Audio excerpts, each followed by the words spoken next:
ನಮಸ್ಕಾರ ಎಲ್ಲ ಧ್ಯಾನ ಬಂಧುಗಳಿಗೆ ಆತ್ಮ ಬಂಧುಗಳಿಗೆ ಅಂತ ತಿಳಿಸುತ್ತಾ ಇವತ್ತೊಂದು ಗುರುವಾಣಿ ಹೇಳೋಣ.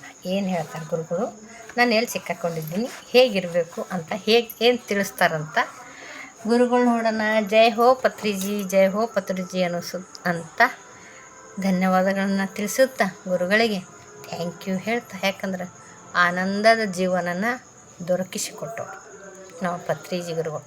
ಜ್ಞಾನ ಹಾಗೂ ನಮ್ಮ ಕರ್ನಾಟಕ ಧ್ಯಾನ ಪ್ರಗತಿ ಪರಿಷತ್ ಅಧ್ಯಕ್ಷರಾದ ಟಿ ಹರಿಶಂಕರ್ ಸರ್ ಅವರಿಂದ ಜ್ಞಾನ ಎರಡೂ ಕೂಡ ಜ್ಞಾನ ಹಾಗೆ ಸಜ್ಜನ ಸಾಂಗತ್ಯ ಸ್ವಾಧ್ಯಾಯ ಕೇಳ್ತಾ ಇದ್ದೀವಿ. ಧ್ಯಾನ ಮಾಡಿದ್ರೆ ಧ್ಯಾನದ ನೆರಳೇ ಆನಂದವಾಗಿರೋದ್ರಿಂದ ಧ್ಯಾನಸ್ಥರಾದೇವು ಅಂದರೆ ಎಲ್ಲನೂ ಸಿಗ್ತಾ ಹೋಗ್ತದೆ, ಎಲ್ಲನೂ ಪಡ್ಕೊತೀವಿ. ಧ್ಯಾನದಿಂದ ಎಲ್ಲನೂ ಪಡ್ಕೊಳಕ್ಕೆ ಸಾಧ್ಯ. ಅದರಲ್ಲೂ ಏನೋ ಕಲಿಕೆ ಇರ್ತಾವೆ. ನಾವು ಹೆಂಗೆ ಇವಾಗ ಪ್ರಾಪಂಚಿಕ ಜೀವನದಲ್ಲಿ ಏನೇನೆಲ್ಲ ಸಿಕ್ಕಾಕೊಂಡಿರ್ಬಿಡ್ತೀವಿ, ಆಸೆ ಮೋಹ ಇವೆಲ್ಲ ಇದಾವಲ್ಲ ಸಿಡ್ರಿಪುಗಳು. ಇದರಲ್ಲಿ ಎಲ್ಲೇನೋ ಒಂದೊಂದು ಬಲೆಯಲ್ಲಿ ಬಿದ್ದಿರ್ತೀವಿ ನಾವು.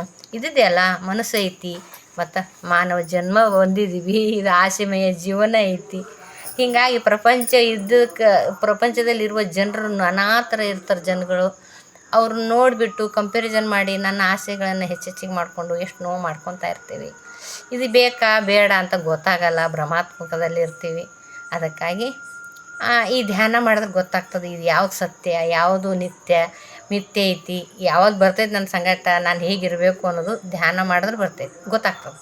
ನಾನು ಸ್ವಲ್ಪ ಶಾಂತವಾಗಿ ಕುಂತ್ಕೊಂಡ್ರೆ ತಾನೇ ಎಲ್ಲ ನನಗೆ ಒಳಗಡೆ ಏನು ನಡೀತಾ ಇರೋದು, ಏನು ಹೇಳ್ತಾ ಇದ್ದೆ ಒಳ ಮನಸ್ಸು ಅಂತ ಕೇಳೋಕ್ಕಾಗೋದು.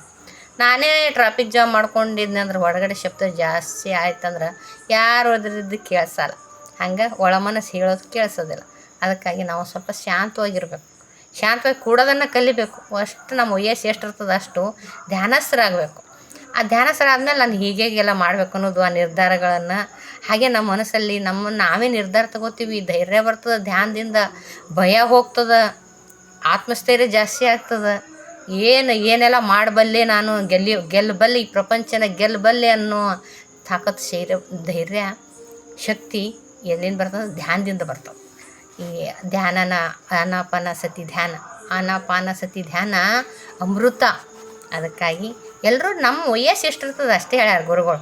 50 ವರ್ಷ ನಡೆದಿದ್ದೇವೆ ಅಂದರೆ 50 ನಿಮಿಷ, 60 ವರ್ಷ ಇದ್ರೆ 60 ನಿಮಿಷ, 20 ವರ್ಷ ಇದ್ದರೆ 20 ನಿಮಿಷ ಎಷ್ಟೇ. ಬ್ರಾಹ್ಮಿ ಮುಹೂರ್ತದೊಳಗೆ ಉಸಿರಿನ ಮೇಲೆ ಗಮನ ಇಡೋದು ತುಂಬ ಸರಳ ಧ್ಯಾನ ಐತಿ. ಸಮಯ ಸಿಕ್ಕಾಗೆಲ್ಲ ನಮ್ಮ ವಯಸ್ಸು ಎಷ್ಟಿರ್ತದೆ ಅಷ್ಟು ಧ್ಯಾನಸ್ಥರಾಗೋದು. ಧ್ಯಾನಸ್ಥರ ಆದ್ವಿ ಅಂದ್ರೆ ಗೊತ್ತಾಗ್ತದೆ ನಾವು ಎಲ್ಲಿ ಮಿಸ್ಟೇಕ್ ಮಾಡಕತ್ತೀವಿ ಅಂತ. ಹಾಗೂ ಈ ಧ್ಯಾನ ಆಮೇಲೆ ಸತ್ಸಂಗ ಸ್ವಾಧ್ಯಾಯ ಇರಬೇಕು. ಈ ಗುರುಗಳು ಏನು ತಿಳಿಸ್ಯಾರ ಇವತ್ತೊಂದು ದಿನ ನೋಡೋಮಲ್ಲ, ಏನೇನೆಲ್ಲ ಮಾಡಬೇಕು, ಎಲ್ಲೆಲ್ಲ ಸಿಕ್ಕಾಂಡ್ಕೊಂಡಿರ್ತೀವಲ್ಲ ತಿಳಿಸ್ತಾರೆ. ಏನು ಹೇಳ್ತಾರಂದ್ರೆ, ಯಾವ ರೀತಿಯಾಗಿ ನಮಗಾಗೆ ಬಂದೈತಿ ಯಾವ ರೀತಿಯಾಗಿ ಜೀವಿಸಬೇಕು ಎಂದು ಆಲೋಚಿಸುತ್ತಲೇ ಜೀವನವನ್ನೇ ಕಳೆಯಬಾರದು. ಹೆಂಗೆ ಜೀವಿಸಬೇಕು ಅಂಥೇಳಿ ಜೀವನ ಕಳಿಬೇಡ್ರಂತಾರೆ. ಅರ್ಥವಾದ ಮತ್ತು ತಿಳಿಯದ ಯಾವುದಾದರೂ ಒಂದು ಸತ್ಯದ ಮಾರ್ಗದಲ್ಲಿ ಜೀವಿಸುವುದನ್ನು ಪ್ರಾರಂಭಿಸೋಣ ಅಷ್ಟೇ. ಹೆಂಗೆ ಜೀವಿಸ್ಬೇಕಪ್ಪ, ಏನು ಜೀವಿಸ್ಬೇಕಪ್ಪ ಅಂಥೇಳಿ ವಿಚಾರ ಮಾಡೋದ್ರಾಗೆ ಜನ್ಮನೇ ಹೋಗ್ಬಿಡ್ತೈತಿ. ಸರಿನೋ ತಪ್ಪೋ ಒಂದು ಸತ್ಯ ಇರಬೇಕು. ಸತ್ಯದ ಜೊತೆ ನಾವಿದ್ದು ಅದ್ರ ಥರ ಜೀವಿಸ್ರಿ ಅಂತ ತಿಳಿಸ್ತಾರೆ. ಅದರ ಭಾವಾರ್ಥ ನೋಡೋಣ ಏನು ಹೇಳ್ತಾರಂತೆ. ತಿಳಿಯದಂತೆ ಜೀವನದಲ್ಲಿ ನಾವು ಮಾಡುವ ಒಂದಾನೊಂದು ಅಮಾಯಕತ್ವದ ಕೆಲಸವೇನೆಂದರೆ ಜೀವನವನ್ನು ಅದ್ಭುತವಾಗಿ ಜೀವಿಸಬೇಕು ಎಂದು ಆಲೋಚಿಸುತ್ತಲೇ ಕಳೆಯುವುದು. ನಾವೆಲ್ಲ ಹಠ ಸಾಧನೆ ಇರ್ತೈತಿ, ಚೆನ್ನಾಗಿ ಜೀವಿಸಬೇಕು ಅಂತ ಇರ್ತೈತಿ. ಆದರೆ ಹೇಗೆ ಜೀವಿಸಬೇಕು ಅಂತ ಗೊತ್ತಿಲ್ಲ, ಅಮಾಯಕರಾಗಿರ್ತೀವಿ. ಗೊತ್ತು ಮಾಡ್ಕೊಳ್ಳೋದೇ ಇಲ್ಲ. ಏನೋ ಮುಗ್ಧದಿಂದ ಹ್ಯಾಂಗೆ ಜೀವಿಸ್ಬೇಕಪ್ಪ, ಅವ್ರು ನೋಡಿದ್ವಿ ಒಂದಿನ ಹಿಂಗೆ ನೋಡಿದ್ವಿ ಹ್ಯಾಂಗೆ ಜೀವಿಸ್ಬೇಕಂತ ಕನ್ಫ್ಯೂಸ್ ಆಗಿಬಿಡ್ತದೆ. ಅಮಾಯಕದಿಂದ ಜೀವನನೇ ಕಳೆದು ಬಿಡ್ತೀವಿ ನಾವು. ಹಾಗಾಗಿ ಜೀವನನ ಅದ್ಭುತವಾಗಿ ಜೀವಿಸ್ಬೇಕೆಂದು ಆಲೋಚಿಸ್ತಲೇ ಜೀವನನೇ ಕಳೆದ. ಆಲೋಚಿಸುವುದು ಸರಿಯಾದ ಕೆಲಸವೇ. ಜೀವನ ಮತ್ತು ಆಲೋಚನೆ ಮಾಡೋದು, ವಿಚಾರ ಮಾಡೋದು ಸರಿಯಾದ ಕೆಲಸನೇ. ಆದ್ರೆ ಎಷ್ಟು ಆಲೋಚಿಸಬೇಕು, ಎಲ್ಲಿವರೆಗೆ ಆಲೋಚಿಸಬೇಕು, ಎಷ್ಟು ಸಮಯ ಆಲೋಚಿಸಬೇಕು ಅನ್ನೋದು ಅದಕ್ಕಿಂತಲೂ ಮುಖ್ಯವಾದದ್ದು. ಮತ್ತು ಜೀವನನೇ ಪೂರ್ತಿ ನಮ್ಮ ವಯಸ್ಸನ್ನೇ ಹೋಗುತ್ತಾನೆ ಬರೀ ಯೋಚನೆ ಮಾಡಕ್ಕೆ ಕೂತೇವಂದ್ರೆ ಇದು ಏನು ಯೋಚನೆ ಮಾಡಿದ್ರೆ ಏನು ಪ್ರಯೋಜನ? ಆಲೋಚನೆ ಮಾಡೋದು ಸರಿ. ಒಂದು ಹತ್ಕೊಬೇಕಿಲ್ಲ, ನಾನು ಒಂದು ಕಡೆ ಫಿಕ್ಸ್ ಆಗಬೇಕಿಲ್ಲ. ನಾನು ಎಲ್ಲಿಗೆ ಬಂದೆ, ಯಾಕೆ ಮಾಡಾಕತ್ತೀನಿ, ಎದಕ್ಕೆ ಸಂಸಾರ ಮಾಡಿದ್ರಾಗ ಒಂದ್ರಾಗ ಹತ್ಕೋಬೇಕಲ್ಲ. ಆಲೋಚನೆ ಮಾಡಿದ್ರಾಗೆ ಜೀವನ. ಒಂದು ಹಿಡಿ ಒಂದು ಬಿಡು, ಒಂದು ಹಿಡಿ ಒಂದು ಬಿಡು. ಇವಾಗ ಒಂದು ಉದ್ಯೋಗ ಮಾಡೋರಾದ್ರೆ ಹೇಳ್ತೀನಿ, ಒಂದು ಟೀ ಅಂಗಡಿ ಇಟ್ಟು ಒಂದು ಸ್ವಲ್ಪ ಟೀ ಅಂಗಡಿ ಇಡೋದು, ಒಂದು ದಿನ ಒಂದು ತಿಂಗಳ ಅದು ವ್ಯಾಪಾರ ಆಗಲಿಲ್ಲ ಅಂದ್ರೆ ತೆಗಿಯೋದು, ಮತ್ತೊಂದು ಇಡೋದು. ಎಲ್ಲ ಕಡೆ ಬಾವಿ ತೋಡ್ದಂಗೆ ಇಷ್ಟಿಷ್ಟೇ ಮಾಡಿ ಬಿಟ್ರೆ ಯಾವಾಗ ಜೀವನದಲ್ಲಿ ಸೆಟ್ಲ್ ಆಗೋದು? ಇದು ಉದಾಹರಣೆ ತೊಗೊಳ್ರಿ, ನೋಡಿರಿ. ಅದಕ್ಕೆ ನೀವು ಒಂದ್ರಾಗ ಒಂದು ಸೆಟ್ಲ್ ಆಗೋದ್ರಲ್ಲಿ ಬಾವಿ ತೋಡ್ತಾ ಇದ್ದಂಗೆ ಆಳವಾಗಿ ಹೋದ್ರೆ ನೀರು ಬಿದ್ದೇ ಬೀಳ್ತಾವೆ. ಜೀವನ ಸುಖಿ ಆಗೇ ಆಗ್ತದೆ. ಆಧ್ಯಾತ್ಮಿಕಗಾರೇ ತೊಗೊಳ್ರಿ, ಒಳ್ಳೆಯತನದಿಂದಲೇ ಜೀವನ ಮಾಡಿರಿ. ಒಂದು ವ್ಯಾಪಾರದಲ್ಲಿನೂ ಆಗಲಿ ಯಾವುದೇ ಆಗಲಿ ಒಂದು ಕಡೆ ಹತ್ಕೊಳ್ರಿ ಅಂತ ಹೇಳ್ತಾರೆ ಗುರುಗಳು. ವಯಸ್ಸು ಹೋಗುತ್ತಾನೆ ಬರೀ ಯೋಚನೆ ವಿಚಾರ ಮಾಡ್ಕೋತೆ ಜೀವನ ಕಳೆದ್ರಿ ಅದಕ್ಕೆ ಬಂತು. ಅದು ಮುಖ್ಯ ಅಲ್ಲ, ಯೋಚನೆ ಮಾಡೋದು ಸರಿ ಅಲ್ಲ, ಮುಖ್ಯವಲ್ಲದು. ಯಾವುದೋ ಒಂದು ಮಾಡೋದು ಸರಿ ಅಂತ ಹೇಳ್ತಾರೆ, ಅದು ಮುಖ್ಯವಲ್ಲ ಅಂತಾರೆ ನೋಡ್ರಿ. ಆಲೋಚನೆ ಮಾಡೋದು ಎಲ್ಲಿವರೆಗಿರಬೇಕು ಅಲ್ಲಿವರೆಗಿರ್ಬೇಕು ರೀ. ವಯಸ್ಸೇ ಮುಗಿದು ಹೋದ್ರೂ ಕೂಡ ಆಲೋಚನೆಯಲ್ಲೇ ಇದ್ರೆ ಎಂಥ ಮೂರ್ಖರು ನಾವು ಅಂತ ಇದೇ ಮಾಡ್ದೆ ಯಾವತ್ತು ನೋಡಿದ್ರೆ ಜನ್ಮನೇ ಹೋಯ್ತದೆ. ಏಕೆಂದರೆ ಆಲೋಚಿಸುತ್ತಲೇ ಇದ್ದರೆ ಜೀವಿತ ಕಾಲವೆಲ್ಲವೂ ಆಲೋಚಿಸುವುದರಲ್ಲೇ ಕಳೆದು ಹೋಗುತ್ತದೆ. ಕೇವಲ ಆಲೋಚಿಸುತ್ತಾ ಕೂರುವುದರಿಂದ ಏನನ್ನೂ ಸಾಧಿಸಲಾರೆವು. ಅದೇ ಹೇಳ್ತಾರೆ, ನಾನು ಅದು ಮಾಡಲೇನು, ಇದು ಮಾಡಲೇನು, ಹಾಂಗೆ ಮಾಡೋದು ಚಲೋ ಆಗ್ತದೆ, ಹಿಂಗೆ ಮಾಡೋದು ಚಲೋ, ನಂದೊಂದು ದಿನ ನೋಡಿ ಮಾಡೋದು, ಅವ್ರದ್ದೊಂದು ದಿನ ನೋಡಿ ಮಾಡೋದು. ಈ ಥರ ಮಾಡಿ ಆಲೋಚನೆ ಮಾಡಿ ಅವ್ರದ್ದಿಷ್ಟು ಮಾಡಿ ನೋಡಿ ಇವ್ರದ್ದಿಷ್ಟು ಮಾಡಿ ವಿಚಾರ ಮಾಡಿದ್ರೆ ಯಾವ ಚೇಂಜ್ ಮಾಡ್ಕೊತ ಕೂತ್ರೆ ಯಾವ ಒಳ್ಳೇದಾಗಲ್ಲ. ಜೀವನನೇ ಹೋಗ್ತದೆ, ಏನೂ ಸಾಧನೆ ಮಾಡೋಕ್ಕಾಗಲ್ಲ ಅಂತ ಹೇಳ್ತಾರೆ. ಅಲ್ಲ ಹೌದಿಲ್ಲ, ಅದು ನಿಜನೇ ಅಲ್ಲ. ಒಂದರಲ್ಲಿ ಒಂದು ಕಡೆ ಹತ್ಕೊಬೇಕಿಲ್ಲ, ಈ ಕಡೆ ಆಧ್ಯಾತ್ಮಿಕದಲ್ಲೇ ಇದ್ದು ಹೇಗೆ ನಿರ್ಧಾರಗಳು ನೋಡ್ರಿ, ಧ್ಯಾನಕ್ಕರೆ ಹತ್ಕೊಂಡು. ಇವಾಗ ನೋಡ್ರಿ, ನಾವು ಪ್ರಾಪಂಚಿಕದಲ್ಲಿದ್ರು ಗೊಂದಲ ಐತಿ. ಪ್ರಾಪಂಚಿಕದಲ್ಲಿ ಇದ್ದೇನೆ ಹೇಗಿರ್ಬೇಕಂತ ಜೀವ್ಸೋಕ್ಕಾಗದಿರೇ ಪ್ರತಿದಿನ ಪ್ರತಿ ಕ್ಷಣ ನೋವು, ತೊಂದರೆ, ಗದ್ದಲ, ಮನಸ್ತಾಪಗಳು ಅದು ಇದೇ. ಹೇಗೆ ಜೀವಿಸ್ಬೇಕಂತ ಗೊತ್ತಾಗ್ತಾ ಇಲ್ಲ. ಕಮೆಂಟು ಜಜ್ಮೆಂಟು ಮಾಡ್ತಾ ಅವ್ರಿಗೊಂದು ಅನ್ಕೋತ ಇವ್ರಿಗೊಂದು ಅನ್ಕೋ, ನಾನು ಅನ್ನೋದು ಅಹಂಕಾರ ಇವೆಲ್ಲ ಬಂದು ಹೇಗೆ ಜೀವಿಸ್ಬೇಕಂತ ಗೊತ್ತೇ ಆಗೋದಿಲ್ಲ. ಆಧ್ಯಾತ್ಮಿಕದಲ್ಲಿ ಆನಂದ ಐತಿ, ಒಂದು ಕಡೆಗೆ ಹಚ್ಕೊಬೇಕು. ಅಯ್ಯೋ ಆಧ್ಯಾತ್ಮಿಕಕ್ಕೆ ಬಂದಿದ್ದ ತಕ್ಷಣ ನೀವೇನು ರೀ ಸಂಸಾರ ಏನು ಮಾಡಬೇಕೋ ಮಾಡಬಾರ್ದು ಅನ್ನೋದು. ಸಂಸಾರದಲ್ಲೇ ನಿರ್ವಹಣೆ ಅಂತ ಹೇಳ್ಯಾರ ನಮ್ಮ ಗುರುಗಳು. ಧ್ಯಾನ ಮಾಡಬೇಕು, ಮೊದಲ ಮನಸ್ಸನ್ನು ಕಾಮಾಗಿ ಇಟ್ಕೋಬೇಕು, ಬುದ್ಧಿನ ಶಾಂತವಾಗಿ ಇಡಬೇಕು. ನನ್ನ ಮನಸ್ಸು ಶಾಂತವಾಗಿದ್ನೆ ಅಂದ್ರೆ ಈ ಪ್ರಾಪಂಚಿಕ ಜೀವನದ ಸಮಸ್ಯೆಗಳು ಅನ್ಬಾರ್ದು, ಘಟನೆಗಳೇ ಅದ್ಭುತವಾಗಿ ನಾವು ಪರಿಹಾರ ಮಾಡ್ಕೊತೀವಿ. ನಮ್ಮನ್ನು ನಾವೇ ಪರಿಹಾರ, ಯಾರು ಬಂದು ಪರಿಹಾರ ಮಾಡಬೇಕಾಗಿಲ್ಲ. ನಾನು ಶಾಂತಳಾಗಿ ನನ್ನನ್ನು ನಾನು ಅವಲೋಕನ ಮಾಡ್ಕೋಬೇಕು. ಯಾರಿಂದ ಆಯಿತು, ಯಾಕಾಯಿತು, ಏನಾಗ್ತಾಯಿದೆ ಇಲ್ಲಿ, ಏನು ಮಿಸ್ಟೇಕ್ ಮಾಡೋದು, ಯಾರಿಂದ ಮಿಸ್ಟೇಕ್ ಆಗ್ತಾಯಿದೆ ಅಂತ ನೋಡಬೇಕು. ಬರೀ ಎಲ್ಲರನ್ನ ನಾ ಮಾಡೋ ತಪ್ಪನ್ನು ಬೇರೆಯವ್ರ ಮೇಲೆ ಬ್ಲೇಮ್ ಮಾಡ್ತೇವೆ. ಅವ್ರು ಹಂಗಂದ್ರು, ಅವ್ರು ಮಾಡಿದ್ರು, ಅದಕ್ಕಾಯಿತು. ಹೀಗೆ ಬೇರೆಯವ್ರ ಮೇಲೆ ಕಮೆಂಟ್ ಮಾಡೋದು, ಜಜ್ಮೆಂಟ್ ಮಾಡೋದನ್ನು ಬಿಡೋಣ. ಅವ್ರು ತಪ್ಪಲ್ಲದು. ನಾನೇ ಅವ್ರ ಮೇಲೆ ನಿರೀಕ್ಷೆಗಳು ಭಾಳ ಇಟ್ಕೊಂಡಿರ್ತೀನಿ, ಆಸೆಗಳು ಭಾಳ ಇಟ್ಕೊಂಡಿರ್ತೀನಿ. ಅದಕ್ಕಾಗಿಯೇ ಈ ಥರ ಗೊಂದಲಕ್ಕೆ ಬೀಳ್ತೀವಿ. ಆಮೇಲೆ ಮನಸ್ಸು ತಪ್ಪಾಗ್ತಾವ, ಮನಸ್ಸಿಗೆ ನೋವಾಗ್ತಾವ. ಯಾಕೆ ನಾವು ಆಸೆ ಅಪೇಕ್ಷೆಗಳನ್ನು ಇಟ್ಕೊಂಡಿದ್ದಕ್ಕೆ. ಈ ಥರ ಇಟ್ಕೊಂಡೆ ಗೊಂದಲದಾಗಿದ್ದೇನೆ. ಹೆಂಗೆ ಜೀವಿಸ್ಬೇಕಂತ ಗೊತ್ತಾಗಲ್ಲ. ಹೆಂಗೆ ಜೀವಿಸ್ಬೇಕಂತ ಗೊತ್ತಾಗಲಾರ್ದಕ್ಕೇನೆ ಯಾವತ್ತು ನೋಡಿದ್ರು ನೋವು, ಭಯ, ಚಿಂತೆ, ರೋಗಗಳು, ಅನಾರೋಗ್ಯ ಇಂಥದ್ದೇ ಇದರಿಂದೇ ಹೋಗ್ತೇವೆ. ಹೇಗೆ ಜೀವಿಸ್ಬೇಕಂತ ಗೊತ್ತಾಗ್ಲಾರ್ದು. ಹೇಗೆ ಜೀವಿಸ್ಬೇಕು ಅಂತ ಗೊತ್ತಾಗಬೇಕು ಅಂದ್ರೆ ಅದ್ಭುತವಾದ ಜೀವನ ಸಿಗಬೇಕು, ಆನಂದ, ಆರೋಗ್ಯ ಸಿಗಬೇಕು. ಎಲ್ಲ ಇದೇ ಪ್ರಪಂಚದಲ್ಲಿ, ಪ್ರಾಪಂಚಿಕ ಜೀವನದಲ್ಲಿ, ಸಂಸಾರದಲ್ಲಿ ಇದ್ದೇನೆ ಆನಂದವಾಗಿರೋದಕ್ಕೆ ಹೇಗೆ ಅಂತ ನಮ್ಮ ಗುರುಗಳು ತಿಳಿಸ್ಯಾರ. ಏನು ತುಂಬ ಸರಳ ಐತಿ, ಧ್ಯಾನ ಮಾಡೋದು. ಧ್ಯಾನ ಮಾಡಿದ್ರೆ ನಿರ್ಧಾರ ಏನು ತೊಗೋಬೇಕಂತ ಗೊತ್ತಾಗ್ತದೆ, ಏನು ಮಾಡಿದ್ರೆ ಯಾವಾಗ ಸರಿ ಆಗ್ತದಂತ ಗೊತ್ತಾಗ್ತದೆ. ನನ್ನಲ್ಲಿರುವ ಭಯ ಹೋಗ್ತದೆ, ತಾಳ್ಮೆ ಬರ್ತದೆ, ಶಾಂತಿ ಬರ್ತದೆ. ನಮ್ಮ ವಯಸ್ಸು ಎಷ್ಟಿರ್ತದೆ ಅಷ್ಟು ಕೂತು ಧ್ಯಾನ ಮಾಡೋದು. ಅದಕ್ಕಾಗಿ ಹೇಳ್ತಾರೆ, ಈ ವಯಸ್ಸು ಏನನ್ನು ಸಾಧಿಸೋಕ್ಕಾಗಲ್ಲ, ಬರೀ ಯೋಚನೆ ಮಾಡ್ಕೊತ ಕೂತ್ರೆ ಆಗಲ್ಲ, ಒಂದು ಮಾಡಬೇಕು ಅಂತ ಹೇಳ್ತಾರೆ. ಆಲೋಚಿಸುವುದಕ್ಕೆಂದೇ ಸ್ವಲ್ಪ ಸಮಯನೂ ಇಡಿ, ಯೋಚನೆ ಮಾಡೋಕ್ಕೆ ಸ್ವಲ್ಪ ಸಮಯ ಇಡೋಣ. ಅರ್ಥವಾದ ಮಟ್ಟಿಗೆ ಅರ್ಥವಾದ ಸತ್ಯವನ್ನು ಪಾಲಿಸುವುದಕ್ಕೆ ಪ್ರಾರಂಭಿಸಿದರೆ, ಅರ್ಥವಾದ ಮಟ್ಟಿಗೆ. ಇವಾಗ ನೋಡ್ರಿ, ಯಾರು ಬುದ್ಧಿ ಹೇಳಿಲ್ಲ ಅಂದ್ರೂ ಕೂಡ ನನಗೆ ಅರ್ಥ ಆಗ್ತದೆ. ಸ್ವಲ್ಪ ಆಲೋಚನೆ ಮಾಡೋಣ, ಯಾವ್ದು ಸರಿ ಯಾವ್ದು ತಪ್ಪು ಅಂತ ಗೊತ್ತಾಗ್ತದಲ್ಲ. ಅಷ್ಟು ಅರ್ಥ ಆದ ಸತ್ಯವನ್ನು ಸ್ವಲ್ಪ ಸತ್ಯ ಅಂತ ಗೊತ್ತಾಗ್ತದೆ. ಸತ್ಯ ಅಂತ ನನಗೆ ಗೊತ್ತಾಗ್ತದೆ ರೀ. ಪ್ರತಿ ಒಂದು ಕೆಲಸದಲ್ಲಿ ಸತ್ಯ ಅಂತ ಗೊತ್ತಾಗ್ತದೆ. ಯಾಕೆ ಒಳ ಮನಸ್ಸು ಹೇಳ್ತಾ ಇರ್ತದೆ ನನಗೆ. ಇವಾಗ ಕಳ್ಳ ಇರ್ತಾನೆ, ಕಳ್ಳ ಇದ್ದರೂ ಕೂಡ ತಾನು ಕಳ್ತನ ಮಾಡ್ತಾಯಿದ್ರು ನಮ್ಮ ಮೇಲ್ಗಡೆ ನಾನು ಕಳ್ಳ ಮಾಡಿಲ್ರಿ, ನಾನು ಕಳ್ತನ ಮಾಡಿಲ್ರಿ ಅಂದ್ರೆ ಅವ್ನ ಮನಸ್ಸಾಕ್ಷಿ ಹೇಳ್ತಾ ಇರ್ತದೆ ಒಳಗಡೆ, ನಾನು ಕಳ್ಳು ಮಾಡ್ತಾಯಿದ್ದೀನಿ, ನಾನು ಕಳ್ಳ ಇದ್ದೀನಿ ಅಂತ. ಅಲ್ಲ ಹಂಗೆ ಏನೇ ಕೆಲಸ ಮಾಡಿದ್ರು ಕೂಡ ನಾನು ಯಾರಿಗಾರ ಬೈಬೇಕಾದ್ರೂ ಏನಾರು ಅಂತ ಇದ್ದೀನಿ ಅಂದ್ರೂ ಒಳ ಮನಸ್ಸು ಒಂದು ಹೇಳ್ತದೆ. ಒಳ ಮನಸ್ಸಿನ ಮಾತು ಒಳಗಡೆ ಗುರು ಹೇಳ್ತಾ ಇರ್ತಾರೆ, ಕೇಳುವ ತಾಳ್ಮೆ ನನ್ನಲ್ಲಿ ಇರಬೇಕು. ಆ ರೀತಿಯಿಂದ ಆ ಸತ್ಯವಂತ ಹೇಳ್ತಾ ಇರ್ತದೆ. ಸತ್ಯನೇ ಹೇಳ್ತದೆ ನೋಡಿರಿ ಒಳ ಮನಸ್ಸು ಒಂದು. ಆ ಮಾತು ಕೇಳೋಕೆ ರೆಡಿ ಇರಲ್ಲ ನಾವು.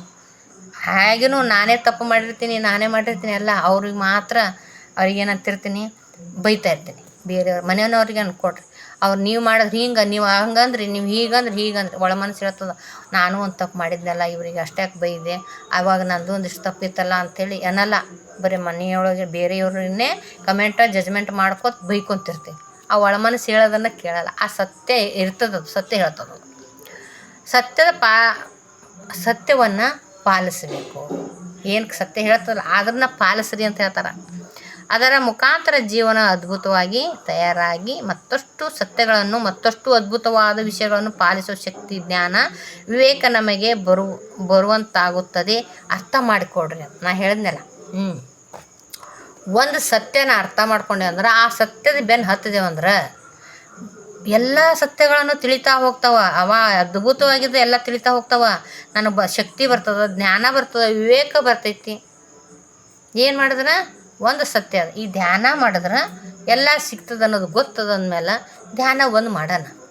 ಯಾಕಂದ್ರೆ ನನ್ನಂಗೇನು ಅವ್ರು ಪಡ್ಕೊಂಡವ್ರು ಅದಾರ, ಎಲ್ಲನೂ ಕೂಡ ಪಡ್ಕೊಂಡವರು ಧ್ಯಾನ ಮಾಡಿದ್ರೆ ಚಲೋ ಆಗ್ತಂತ ಪ್ರಪಂಚಕ್ಕೆ ಹೇಳ್ತಾ ಇದ್ದಾರೆ, ಜನರಿಗೆ ಹೇಳ್ತಾ ಇದ್ದಾರೆ, ನಮ್ಮಂಥವ್ರಿಗೆ. ಅದು ಅವರು ಸಾಧನೆ ಮಾಡಿ, ಅವ್ರು ಪರಿಪಾಲನೆ ಮಾಡಿ. ಬುದ್ಧ ಭಗವಾನರು ಕೂಡ ಹಾಗೆ ಅಲ್ಲ, ಧ್ಯಾನ ಮಾಡಿದ್ರೆ ಆನಂದ ಸಿಕ್ತು ಅಂತ ಹೇಳಿದ್ರು. ನಮ್ಮ ಪತ್ರಿಜಿ ಗುರುಗಳು ಹಾಗೆ ಇನ್ನೂ ಹೆಚ್ಚಿನ ಎನರ್ಜಿನ ಪಡ್ಕೊಳಕ್ಕೆ ಹೇಳಿದ್ರು. ಪಿರಾಮಿಡ್ಗೆ ಕನ್ವರ್ಟ್ ಮಾಡಿದ್ರು. ಪಿರಾಮಿಡ್ ಕ್ಯಾಪ್ ಹಾಕ್ಕೊಂಡು ಧ್ಯಾನ ಮಾಡೋದು. ಮನೆಯೊಳಗಿದ್ರೆ ನಾವು ಪಿರಾಮಿಡ್ಗೆ ಹೋಗಿ ಧ್ಯಾನ ಮಾಡಿದಾಗ 3 ಪಟ್ಟು ಹೆಚ್ಚು ಎನರ್ಜಿ ಪಡ್ಕೋತೀವಿ. ಹಾಗಾಗಿ ಧ್ಯಾನ ಮಾಡಿದ್ರೇ ಆ ವಿಶ್ವ ಚೈತನ್ಯ ಶಕ್ತಿ ನಮ್ಮ ನೆತ್ತಿಯ ಬ್ರಹ್ಮರಂಧ್ರದ ಮೂಲಕ ಶರೀರ ಪ್ರವೇಶ ಮಾಡಿ ರೋಗ ರುಜಿನಗಳೆಲ್ಲ ವಾಸಿ ಆಗ್ತಾವೆ. ವಾಸಿ ಮಾಡ್ಕೊಂಡಿರಿದ್ದೀವಿ. ಗುಳಿಗೆಲ್ಲ ಕಡಿಮೆ ಆಗ್ಯಾವ ನಮಗೆ ಈ ಧ್ಯಾನದಿಂದ. ಮನಃಶಾಂತಿ ಆಗೈತಿ. ಜಗಳ, ತಾಪ, ಕೋಪ ಏನೂ ಬರೋದಿಲ್ಲ. ಏನೇ ಮನೇಲಿ ಏನೇ ಘಟನೆ ಆದರೂ ಕೂಡ ಅವೆಲ್ಲ ಮನಸ್ಸಿಗೆ ಹತ್ತೋದೇ ಇಲ್ಲ.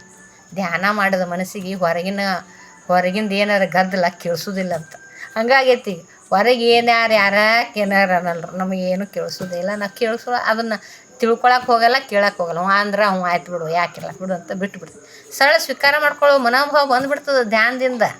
ಅದಕ್ಕಾಗಿ ಧ್ಯಾನಸ್ಥರಾಗಬೇಕು. ಧ್ಯಾನ ಒಂದು ಮಾಡಿದ್ರೆ ನೋಡಿ ಎಷ್ಟು ಸಿಗ್ತಾವ. ಒಂದು ಸತ್ಯದ ಜೊತೆ ಇದ್ದೀವಿ ಅಂದ್ರೆ ಅದ್ಭುತವಾದ ವಿಷಯಗಳನ್ನು ಪಾಲನೆ ತಾನೇ ಆಗ್ತದೆ, ಶಕ್ತಿ ಬರ್ತದೆ. ಧ್ಯಾನ, ವಿವೇಕ ನಮಗೆ ಬರ್ತೈತಿ ಅಂತ ತಿಳಿಸ್ತಾರೆ ಅಲ್ಲ. ಇದು ಒಂದೇ ಮಾಡಿ ಊರು ಮಂದಿ ಬುದ್ಧಿ ಹೇಳಿದ್ರೆ ಅವರು ಇವ್ರು ಹೇಳಿದ್ದೆಲ್ಲ ಏನು ಕೇಳಿಸ್ತದೆ. ಆಮೇಲೆ ಅವ್ರು ಹೇಳೋದು ಹೋಗ್ತಾರೆ, ಹ್ಞೂ ಅಂತೀವಿ ನಾವು. ಆಮೇಲೆ ಅದು ಬಿಟ್ಬಿಡ್ತೀವಿ. ನನ್ನ ಒಳಗಡೆಯಿಂದನೇ ಬರಬೇಕದು. ಮೇಲೆ ಆರ್ಟಿಫಿಷಿಯಲ್ ಹಣ್ಣುಗಳಿಟ್ರೆ ಗಿಡದಾಗ ಹಣ್ಣು ಇಟ್ರೆ ಹಣ್ಣಾಗ ಬಾಯಿ ಬಂದಂಗೆ ತಿಂದಂಗೆ ಏನದು. ನನ್ನ ಒಳಗಿಂದನೇ ಗಿಡ ಬೆಳೆದು ಹಣ್ಣು ಕೊಡುವಷ್ಟು ಮನಸ್ಥಿತಿ ನನ್ನದಾಗಬೇಕು. ಅಂದ್ರೆ ಆ ಒಳಗಡೆಯಿಂದ ನಾನೇ ಬೆಳಿಬೇಕು, ನನ್ನ ಮನಸ್ಥಿತಿನೇ ಚೆನ್ನಾಗಿ ಬೆಳಿಬೇಕು ಅಂದ್ರೆ ನಾನು ಶಾಂತಳಾಗಿರಬೇಕು. ಅದಕ್ಕೆ ಏನು ಪಾಲನೆ ಪೋಷಣೆ ಮಾಡೋಕೆ ಆ ಮನಸ್ಸಿಗೆ, ಆತ್ಮಕ್ಕೆ ಏನು ಬೇಕು ಅದನ್ನು ನಾನು ಆಹಾರವಾಗಿ ಕೊಡಬೇಕು. ಹೇಗೆ ದೇಹಕ್ಕೆ ಒಂದು ಆಹಾರ ಐತೋ, ಧಾನ್ಯಗಳಿಂದ ಆಹಾರ ಐತು, ಅನ್ನದಿಂದ ಆಹಾರ ಐತು, ಆತ್ಮಕ್ಕೂ ಕೂಡ ಹಸಿವು ಐತಿ. ದೇಹಕ್ಕೆ ಹೆಂಗೆ ಹಸಿವು ಐತು ಆತ್ಮಕ್ಕೂ ಹಸಿವು ಐತಿ. ದೇಹಕ್ಕೆ ಆಹಾರದಿಂದ ಆನಂದ ಸಿಕ್ಕರೆ ಆತ್ಮಕ್ಕೆ ಈ ಧ್ಯಾನ ಎನ್ನುವ ಆಹಾರ, ಶಾಂತವೆನ್ನುವ ಆಹಾರ ಬೇಕಾಗಿ. ಶಾಂತವೆನ್ನುವ ಆಹಾರ ಎಲ್ಲಿ ಸಿಗ್ತೈತಿ? ಧ್ಯಾನ ಮಾಡೋದು ಸಿಗ್ತದೆ. ಈ ಆಹಾರ ಹೆಂಗೆ ದೇಹಕ್ಕೆ ಆಹಾರ ಕೊಡ್ತೀವಲ್ಲ, ಆತ್ಮಕ್ಕೂ ಸ್ವಲ್ಪ ಆಹಾರ ನಾನು ಕೊಡೋಣ, ಪ್ರಯತ್ನ ಪಡೋಣ, ಧ್ಯಾನಸ್ಥರಾಗೋಣ. ಆತ್ಮಾನಂದ ಆಗ್ತದೆ ಅವಾಗ, ಆತ್ಮಾನಂದ ಆಗ್ತದೆ. ಅದಕ್ಕಾಗಿ ಪ್ರತಿದಿನ ನಮ್ಮ ದಿನಚರಿ ಆಗಿಬಿಡ್ಬೇಕದು. ನಾವು ಎಲ್ಲ ಮನೆಯೆಲ್ಲ ಕೆಲಸ ಮಾಡ್ತೇವೆ, ಒಂದಿನಾರು ಬಿಡ್ತೀವೇನು?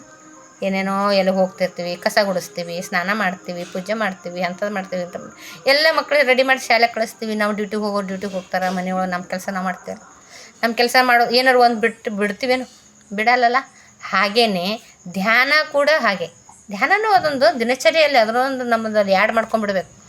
ಧ್ಯಾನ ಮಾಡೇ ಸ್ಟಾರ್ಟ್ ಮಾಡಬೇಕು. ಬ್ರಾಹ್ಮಿ ಮುಹೂರ್ತದಾಗ ಬೇಗ ಎದ್ದು 1 ಗಂಟೆ ನಮಗೋಸ್ಕರ ಅದು ಮಾಡುವುದು. ನನಗಾಗಿ ಧ್ಯಾನ, ಬೇರೆಯವ್ರಿಗಾಗೆಲ್ಲದು ನನಗಾಗಿ ನಾನು ಮಾಡುವುದು 1 ಗಂಟೆ ಧ್ಯಾನ. ನಾನು ಮಾಡಿದೆ ಅಂದ್ರೆ ದಿನಪೂರ್ತಿ ಎಚ್ಚರಿಕೆಯಿಂದ ಇರ್ತೇನೆ, ಚೈತನ್ಯಭರಿತಳಾಗಿರ್ತೀನಿ, ಎನರ್ಜಿಟಿಕ್ ಇರ್ತೀನಿ, ಉಲ್ಲಾಸದಿಂದ ಇರ್ತೈತಿ ಮನಸ್ಸು. ದೇಹನೂ ಕೂಡ ಅಷ್ಟೇ ಪುಷ್ಟಿ ಆಗ್ತದೆ. ಬರ್ತಾ ಧ್ಯಾನ ಮಾಡ್ದಂಗೆ ಮನಸ್ಸು ಪುಷ್ಟಿ ಆಯಿತು ಅಂದ್ರೆ ದೇಹ ತನ್ನಿಂದ ತಾನೇ ಪುಷ್ಟಿ ಆಗ್ತದೆ. ಮನಸ್ಸೇ ವೀಕ್ ಮಾಡ್ಕೊಂಡೇವು ಅಂದ್ರೆ ದೇಹ ಕೂಡ ವೀಕ್ ಆಗ್ತದೆ. ಅದಕ್ಕೆ ದೇಹ ಮನಸ್ಸು ವೀಕ್ ಮಾಡ್ಕೊಳ್ಳೋಣ ಬೇಡ.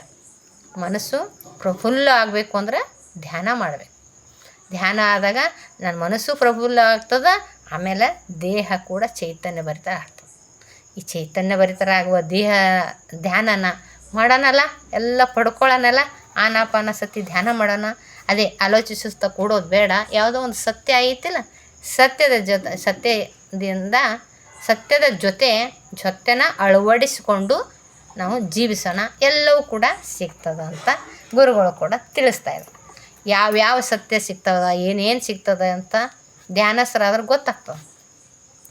ನ್ಯಾಯ ನೀತಿ ಧರ್ಮ ಪಾಲನೆಯಿಂದ ಇರಬೇಕು. ಈ ಭೂಮಿಗೆ ಬಂದಿವಿ ಅಂದಮೇಲೆ ಇದು ಯಾವುದೂ ನಮ್ಮದಲ್ಲ, ಪ್ರಪಂಚದಲ್ಲಿರೋದೆಲ್ಲ ಭ್ರಮಾತ್ಮಕದಲ್ಲಿ ಐತಿ. ಏನು ಬಳಸ್ಕೊಂಡು ಜೀವಿಸ್ರಿ ಅಂತ ಕಳಿಸ್ಯಾರ ಗುರುಗಳು. ಸೃಷ್ಟಿಕರ್ತ ನಮ್ಮನ್ನು ಸೃಷ್ಟಿ ಮಾಡ್ಯಾರ. ನಾನು ಹೇಗಿರಬೇಕು, ನಾನು ಆರಾಮಾಗಿರ್ಲಾಕೇನು ಬೇಕು, ನಾನು ಸೃಷ್ಟಿ ಮಾಡಿರುವ ಮಾನವರು ಹೇಗಿರಬೇಕು ಅಂತ ಪರಮಾತ್ಮನಿಗೆ ಗೊತ್ತೈತಿ. ಹುಟ್ಟಿಸ್ಯಾನಂದ್ರೆ ಹುಲ್ಲು ಬೆಳೆಸ್ತಾನೆ ದೇವ್ರು. ಆದ್ರೆ ಅವು ಬಳಸ್ಕೊಂಡು ನಾನು ಆರಾಮಾಗಿರ್ಬೋದು ಮಸ್ತ್. ಯಾಕಂದ್ರೆ ಅವರೇ ತಂದೆ ತಾಯಿ. ನಾವು ಮಕ್ಕಳು ಆರಾಮಾಗಿರ್ಲಕ್ಕೆ ನಾವು ಒಂದು ಮನೆ ಕಟ್ತೀವಿ, ಒಂದಿಷ್ಟು ರೊಕ್ಕ ಇಡ್ತೀವಿ, ಒಂದಿಷ್ಟೆಲ್ಲ ಇರ್ತವೆ ಅಂತ ಮಾಡ್ತೀವಿಲ್ಲ. ಹಂಗೆ ನಮ್ಮ ತಂದೆ ತಾಯಿಗೂ ಕೂಡ ಇವ್ರು ಚೆನ್ನಾಗಿರಲಿ ಅಂಥೇಳಿ, ಆರೋಗ್ಯ ಆನಂದವಾಗಿರಲಿ ಅಂತ ಒಳ್ಳೆಯದನ್ನು ಮಾಡೇ ಕಳ್ಸ್ಯಾರ. ಅವನ್ನ ಬಳಸ್ಕೊಳ್ಳೋದು ಗೊತ್ತಾಗ್ತಾಯಿಲ್ಲ ನಮಗೆ.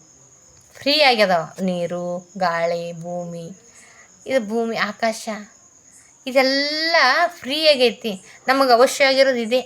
ಮೊದಲು ಒಂದಿಷ್ಟು ಮೂಗು ಹಿಡ್ಕೊಂಡು ಒತ್ತಾಗಿ ಒಂದು 10 ಕೋಟಿ ರೊಕ್ಕ ಇಡ್ರಿ. ಯಾವುದು ಮುಖ್ಯ ಆಗ್ತದೆ? ಉಸಿರೇ ಮುಖ್ಯ ಆಗ್ತದೆ.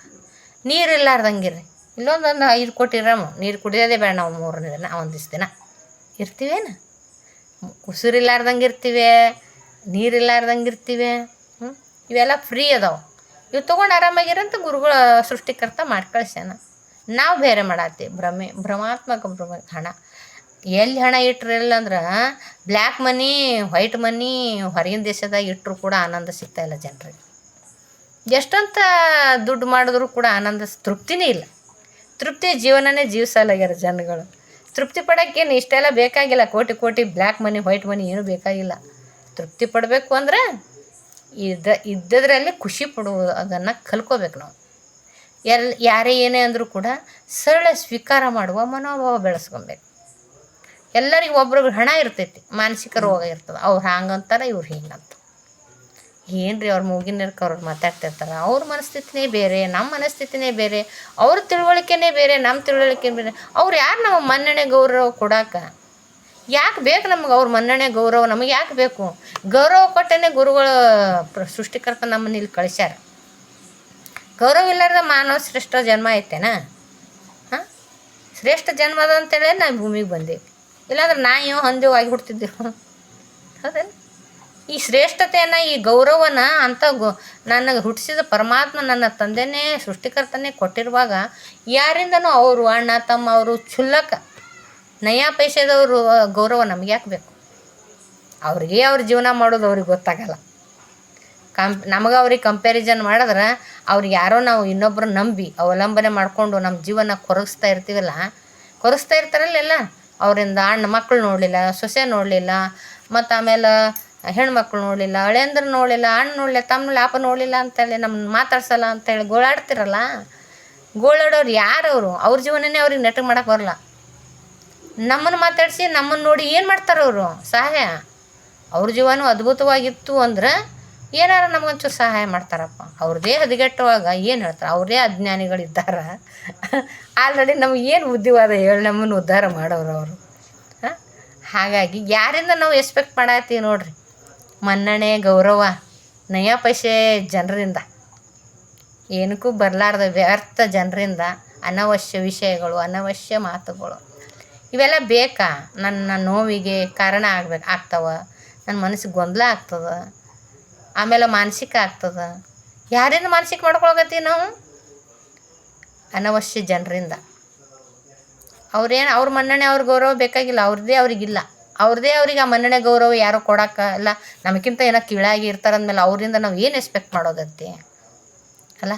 ಹಾಗಾಗಿ ನಮಗಾಗಿ ನಮ್ಮ ಗುರುಗಳು ಮತ್ತು ಸತ್ಯ, ಮತ್ತು ಆಮೇಲೆ ಇದು ಯಾರು ಸೃಷ್ಟಿಕರ್ತ, ಆ ಸೃಷ್ಟಿಕರ್ತ ನೆನ್ಸನ್ರಿ. ಆ ದೈವ ಐತಲ್ಲಿ, ಪ್ರಕೃತಿ ಮಾತೆ ಐತಾಳ, ಪ್ರಕೃತಿ ಮಾತೆ ಕೇಳೋಣ, ಭೂಮಾತೆ ಹೇಳೋಣ. ಏನೇ ಇದ್ರೂ ಕೂಡ ಅವ್ರು ನಮಗೆ ಸಹಾಯ ಮಾಡ್ತಾರೆ. ಅವ್ರು ನಮಗೆ ಸಹಾಯ ಮಾಡೋಕೆ ರೆಡಿ ಅದಾರ, ಮತ್ತು ಎಲ್ಲ ಇಟ್ಟಾರ. ಅದನ್ನು ಬಳಸ್ಕೊಳ್ಳೋದು ಅಷ್ಟೇ ನಾವು. ಎಲ್ಲ ರೀತಿ ಚೆನ್ನಾಗಿ ನಾವು ಬಳಸ್ಕೊಂಡು ಜೀವ್ಸೋಕೆ ಅವ್ರು ಕೊಟ್ಟಾರ. ಅದನ್ನು ಹೇಗೆ ಬಳಸ್ಕೊಂಡು ಜೀವಿಸಬೇಕು ಅನ್ನೋದು ನನ್ನಲ್ಲಿ ಇರಬೇಕದು ತಿಳುವಳಿಕೆ ಅಲ್ಲ. ಈ ತಿಳುವಳಿಕೆ ಕಲ್ಕೋಬೇಕು ಅಂದ್ರೆ, ಈ ತಿಳುವಳಿಕೆ ಎಲ್ಲನೂ ಬಳಸ್ಕೊಂಡು ಆರಾಮಾಗಿ ಇರಬೇಕು ಅಂದ್ರೆ ಏನು ಮಾಡಬೇಕಂದ್ರೆ ತುಂಬ ಸರಳ ಐತಿ, ಧ್ಯಾನ ಮಾಡಬೇಕು. ಇದು ಅಂದ್ರೆ ಬಿಟ್ಟರೆ ಇನ್ನೇನಿಲ್ಲ. ಮತ್ತೆ ಎಲ್ಲಿ ಹೋಗಿ ನ್ಯಾಯ ಪಂಚಾಯತಿ, ಸುಪ್ರೀಂ ಕೋರ್ಟಿಗೆ ಹೋಗೋದು ಏನಿಲ್ಲ.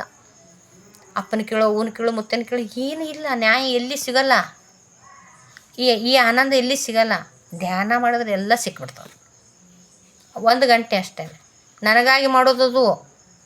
33 ಗಂಟೆ ಏನು ಮಾಡ್ತೀವಿ?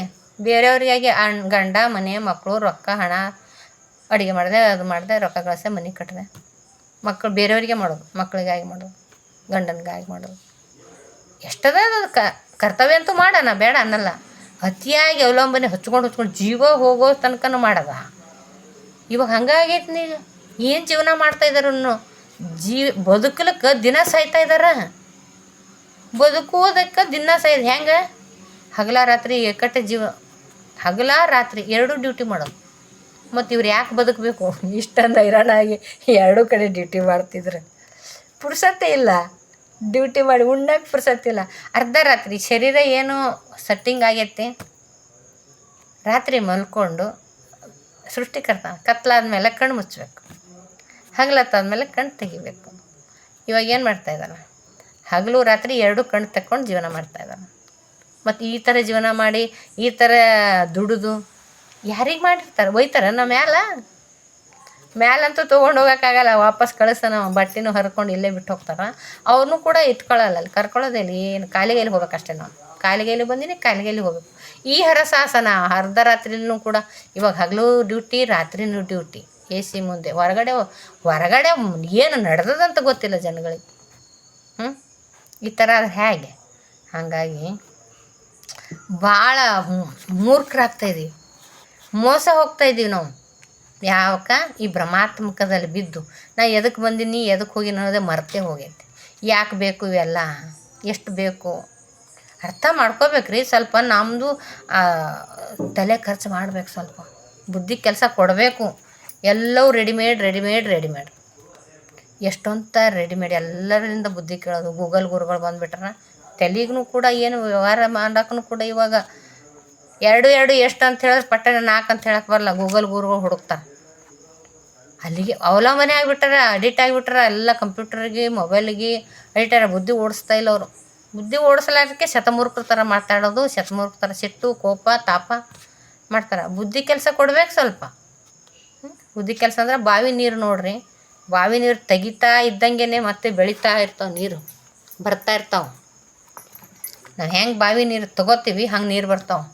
ಅಲ್ಲೇ ಇದ್ರೆ ನೀರು ಶೇಖರಣೆ ಅಲ್ಲೇ ಇರಲಿ ಅಂತ ಬಿಟ್ಟು ಹುಳ ಆಗ್ತಾವೆ ಅಷ್ಟೆ. ಬುದ್ಧಿನೂ ಕೂಡ ಅಷ್ಟೇ. ಒಂದಕ್ಕೆ ಸೀಮಿತವಾದೇವು ಅಂದ್ರೆ ಮಂದಾಗಿಬಿಡ್ತೀವಿ. ಅದನ್ನು ಐಡಿಯಾ ಮಾಡಬೇಕು, ಖರ್ಚು ಮಾಡಬೇಕು, ಹೇಗೆ ಮಾಡಬೇಕಂತ ಇವರು ಆಲೋಚನೆ ಮಾಡಬೇಕು. ಒಳ್ಳೆಯದನ್ನು ತಲೆಗೆ ಕೆಲಸ ಕೊಡಬೇಕು. ಇವಾಗ ಅದೇ 2 ಕೇಳಿದ್ರೆ 4 ಅಂತ ಹೇಳಕ್ಕೆ ಬರಲಾರ್ದಷ್ಟು ಗೂಗಲ್ ಗುರುಗಳು ಪಟ ಕ್ಯಾಲ್ಕುಲೇಟರ್ ತೆಗಿತಾರೆ, ಹೊಡಿತಾರೆ. 2 ಹೇಳಕ್ಕೆ ಬರಲ್ಲ ನಿಮ್ಗೆ? ಬಿಡು. ಇನ್ನೊಂದು ಡಿಫಿಕಲ್ಟ್ನು ಅಂತ ತಿಳ್ಕೊಡ್ರಿ, ವಿಚಾರ ಮಾಡಿರಿ ಸ್ವಲ್ಪ. ಯೋಚನೆ ಮಾಡಿರಿ, ಬುದ್ಧಿ ಕೆಲಸ ಕೊಡ್ರಿ. ಅದು ಎಲ್ಲಿಗೆ ಹೋಗ್ತದೆ? ಬುದ್ಧಿ ಭಾಳ ಜಾಣ ಇರ್ತದೆ. ಎಲ್ಲನೂ ಅಲ್ಲಿ ಫಿಕ್ಸ್ ಆಗೈತಿ ಲೆಕ್ಕಾಚಾರ ಎಲ್ಲ. ಸ್ವಲ್ಪ ನಾವು ಸಮಯ ಕೊಟ್ಟು ಯೋಚನೆ ಮಾಡ್ಬೇಕಷ್ಟೆ. ಅದನ್ನೇ ಮಾಡೋಕೆ ರೆಡಿ ಇಲ್ಲ ಜನಗಳು. ನಾವೇ ನಮ್ಮದೇ ಹೇಳ್ತೀನಿ, ಮಂದಿ ಯಾರು ಹೇಳೋದು? ಹೀಗಾಗ್ಬಿಟ್ರೆ ಅದಕ್ಕಾಗಿ ಹೇಳ್ತೀನಿ, ಒಂದೇ ನಿರ್ಧಾರ ಮಾಡಿ ಒಂದರಲ್ಲೇ ಇದ್ರೆ, ಒಂದೇ ಕಡೆ ಬಾವಿ ತೋಡಿದ್ರೆ ನೀರು ಬೀಳ್ತಾವ. ಅಯ್ಯೋ ಧ್ಯಾನ ಮಾಡೋದು ಸಿಗ್ತದೆ ಅಂದಾರ ಮೇಡಮ್ ಅವ್ರ ಅಂತ ಹೇಳಿ 1-2 ದಿನ ಮಾಡಿದ್ರೆ ದಿನಂಪ್ರತಿ ಆಗ್ಬೇಕು. ಅಭ್ಯಾಸ ಆಗಿಬಿಡ್ಬೇಕು. ನಾವು ಧ್ಯಾನ ಮಾಡೋದು ಒಂದು ಅಭ್ಯಾಸನೇ ಆಗಿಬಿಡ್ಬೇಕು. ಪ್ರತಿದಿನ ಹ್ಯಾಂಗೆ ಸ್ನಾನ ಮಾಡಿ ಪೂಜೆ ಮಾಡಿ ಅಡುಗೆ ಮಾಡ್ತೀವಲ್ಲ, ಅದನ್ನು ಕೂಡ ಧ್ಯಾನ ಮಾಡೇ ಸ್ಟಾರ್ಟ್ ಮಾಡ್ಬೇಕು. ಧ್ಯಾನ ಅಂದ್ರೆ ಏನು ರೀ? ಅಮೃತ ಐತಿದು. ನೀವು ಒಂದು ಸಾರಿ ಕೂತ್ರು ಅದು ರುಚಿ ನೋಡಿಲ್ಲ ಅಷ್ಟೇ, ರುಚಿ ನೋಡ್ರಿ. ಧ್ಯಾನದ ರುಚಿ ಹೆಂಗದಂದ್ರೆ ಅದ್ಭುತವಾದ ರುಚಿ ಐತಿ, ಆನಂದದ ರುಚಿ ಐತಿ ಅದು. ಅದಕ್ಕಾಗಿ ಧ್ಯಾನ ಮಾಡೋಣ, ಧ್ಯಾನಸ್ಥರಾಗೋಣ. ಒಳ್ಳೆಯ ಆಲೋಚನೆಗಳು ತಾನೇ ಬರ್ತಾವೆ, ನಿರ್ಧಾರಗಳು ನನ್ನೊಳಗೆ ಒಳ್ಳೆ ಕರೆಕ್ಟಾಗಿರೋ ಆಚರಣೆ ಬರ್ತಾವೆ. ಮತ್ತು ತಪ್ಪು ನಿರ್ಧಾರಗಳು ಯಾವತ್ತೂ ಮಾಡಲ್ಲ. ನಾವು ಧ್ಯಾನ ಮಾಡಿದವರ ನಿರ್ಧಾರ ಭಾಳ ಅದ್ಭುತವಾಗಿರ್ತಾವೆ, ಕರೆಕ್ಟಾಗಿ ಮಾಡ್ತಾರೆ. ಒಂದು ಸಮಸ್ಯೆ ಬಂದಿದ ತಕ್ಷಣ ಗಡ ಎಲ್ಲ ಮಾತಾಡಿ ಮಾಡಲ್ಲ. ತಾಳ್ಮೆಯಿಂದ ಕಾಮಾಗಿ ಯಾವುದು ಸರಿ ಯಾವುದು ತಪ್ಪು ಅಂತ ಯೋಚನೆ ಮಾಡಿ ನಿರ್ಧಾರಗಳು ಮಾಡ್ತಾರೆ. ಯಾರು ಧ್ಯಾನ ಮಾಡದ ಮನಸ್ಸುಗಳು ಹಾಗೆ ಮಾಡ್ತಾರೆ. ಧ್ಯಾನ ಮಾಡಲಾರ್ದವರು ಬಡ ಬಾಯಿಗೆ ಬಂದಿದ್ದು ಅಂದುಬಿಡೋದು, ಏನೋ ಒಂದು ಸಿಟ್ಟಿನಾಗ ಅಂದುಬಿಡೋದು, ನಿರ್ಧಾರಗಳು ಕೂಡ ತಪ್ಪು ಮಾಡ್ಕೊಂಬಿಡೋದು. ಏನು ಮಾಡ್ಬೇಕಂತ ಗೊತ್ತಾಗಲ್ಲ ರೀ. ಅದಕ್ಕಾಗಿ ನಮ್ಮ ಭವಿಷ್ಯ ಚೆನ್ನಾಗಿ ಇಟ್ಕೊಳಕ್ಕೆ, ನಾನು ಆರಾಮಾಗಿರ್ಲಕ್ಕ, ನನ್ನ ಮನೆ ಆರಾಮಾಗಿರಬೇಕು, ನನ್ನ ಮನೆ ಮಕ್ಕಳು ಎಲ್ಲ ಆರಾಮಾಗಿರಬೇಕು ಅಂದ್ರೆ ಒಳ್ಳೆಯ ಆಲೋಚನೆ ಬರಬೇಕು ಅಂದರೆ ಏನು ಮಾಡಬೇಕು? ಒಳ್ಳೆಯ ಆಲೋಚನೆ ಮಾಡಬೇಕು. ಒಳ್ಳೆಯ ಆಲೋಚನೆ ಮಾಡ್ಲಿಕ್ಕೆ ಧ್ಯಾನ ಬೇಕು. ಧ್ಯಾನಸ್ಥರಾಗೋಣ. ಒಳ್ಳೆಯ ನಿರ್ಧಾರಗಳು, ಧೈರ್ಯ ಬರ್ತೈತೆ. ಆಮೇಲೆ ಆತ್ಮಸ್ಥೈರ್ಯ ಜಾಸ್ತಿ ಆಗ್ತದೆ. ಯಾರ ಮೇಲೂ ಅವಲಂಬನೆ ಆಗೋದಿಲ್ಲ ನಾವು. ಹಾಗಾಗಿ ಇವಾಗ ಧ್ಯಾನ ಮಾಡಿದ್ರೆ ಎಲ್ಲ ಸಿಕ್ಬಿಡ್ತದೆ ನೋಡ್ರಿ.